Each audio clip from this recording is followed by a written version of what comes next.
not Pope Paul, not Bishop Blackfoot, but Yahweh spoke unto who?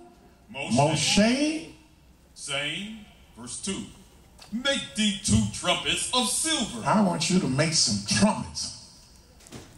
You understand? So you can rejoice with these trumpets. And I want to take these trumpets and make them what? Silver.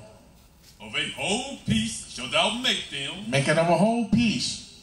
That thou mayest use them. That you may use these trumpets, these silver trumpets. For the calling of the assembly. For the calling of the assemblies. That's what they made for. And for the journeying of the counts. And also when we get ready to journey. We called assembly when we get ready to journey. Verse 3. And when they shall blow with them. And when they shall blow with these trumpets. All the assembly shall assemble themselves to thee. At the door of the tabernacle of the congregation. That looks like a command to me. I don't know about you, but that looks like a law to me. When they shall blow with the trumpets, what should happen? All the assembly. All of the assembly shall assemble themselves. Shall assemble themselves at the door of the tabernacle. Here, Yahweh is calling out a solemn assembly. He's calling out a solemn meeting. He's calling out a reading of his word. We supposed to meet at the door of the tabernacle until we had a temple. But keep reading. Verse 4. And if they blow but with 1 trumpet. When you blow with 1 trumpet. Then the princes, which are heads of the thousands of Israel. So all these 12 priests, when I wanted the princes and the elders, I'm going to just have one of y'all blow with 1 trumpet. And when you blow with 1 trumpet, what is that for? The princesses. The princes. Which are heads of the thousands. Which are head of the thousands. Of Israel. That means I'm calling the meeting for you. Shall gather themselves unto thee. That's right. You rest of y'all stay in your tent. I didn't call you. That's just 1 trumpet. That's for the elders. The princes of the people. Verse 5. Over thousands to gather themselves. Verse 5. When ye blow an alarm. When you blow an alarm. Then the camps that lie on the east parts shall go forward. That's what happened. The camp that lied on the east forward, they should come forward then when you blow that alarm. Verse 6. When ye blow an alarm the second time. The second. Then the camps that lie on the south side. And on the south side. Shall take their journey. Mm-hmm. They shall blow an alarm for their journeys. Mm-hmm. Verse 7. But when the congregation. Now watch verse 7 and circle that.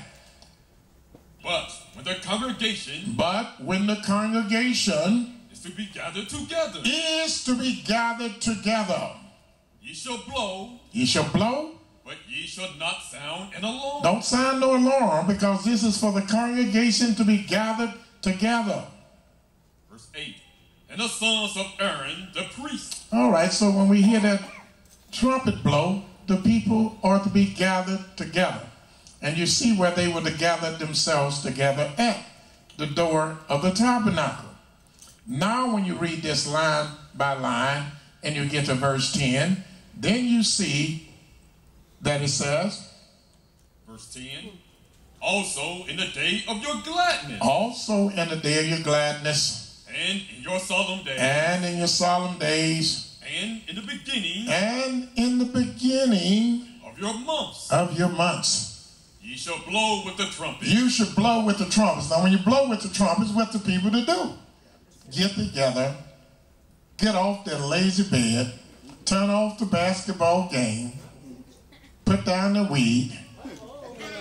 Get out the boyfriend's bed.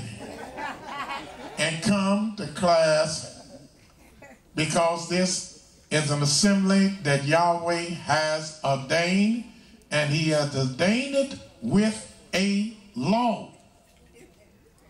Then when we turn to the book of Psalms 81,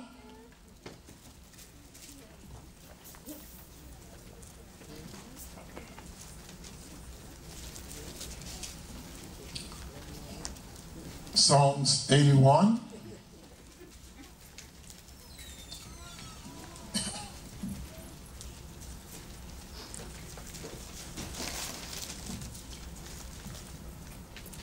It says in verse 3, blow up the trumpets. Blow up the trumpets. In the new moon. So what happened when they blow the trumpets in the new moons? We gathered ourselves together at the door of the tabernacle. That's the law you've been looking for. You said there wasn't no law. You said there wasn't no statute. Here the Creator says, again, read it in its total context. Blow up the trumpets. Blow up the trumpets. In the new moon. In the new moons. In the time appointed. In the time appointed. Now he's repeating everything that was in Numbers 10 and 10. In the time appointed. On our solemn feast days. On your solemn feast days. Verse 4. For this was a statute. This was a statute. For Israel. For Israel. And a law. And a what? And a law. It said tradition, didn't it? Didn't say no tradition. That's a law. That means that when you hear that trumpet on your new moons, those that are not gathered together are breaking the law. That's right. You have to gather yourselves together. Now, there's two ways to study the scriptures. I have found one, through the words of the Most High, and two, through the actions and examples of his prophets. As long as his prophets are not doing or saying anything that is in conflict with the words of the Most High. And of course, I hadn't seen where the prophets were ever in conflict with the Most High. They was right in tune. So we have a law. Now, how did our ancestors, how did the sons of Abraham, Isaac, and Jacob, what did they do, and how did they observe the new moon? Well, let's look at the examples. We find one such example in the book of Samuel. Go to 1 Samuel, the 20th chapter. Let's see how David observed the new moon. Since the Creator said that David was a man after his own heart, and David's heart was always perfect with him,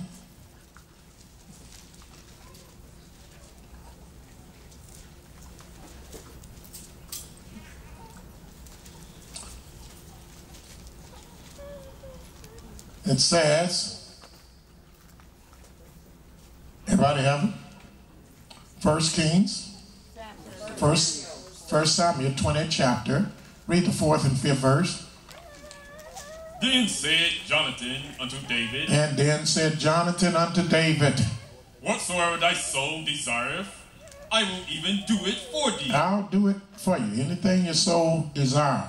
Now David was afraid that Saul wanted to kill him at this time and at this period in history. Verse 5. And David said unto Jonathan. And David said unto Jonathan, Behold, tomorrow, and we already know tomorrow means the next day. Tomorrow does not implicate that evening. Tomorrow does not implicate that night. But tomorrow indicates the next morning. So he said, tomorrow is the new moon. Is the new moon. And I should not fail to sit with I don't care what's up. I don't fail. I don't care if I got something to do. I don't fail to sit with the king at the meal if it's a new moon celebration. I'm not going to fail. I don't fail. Read that again.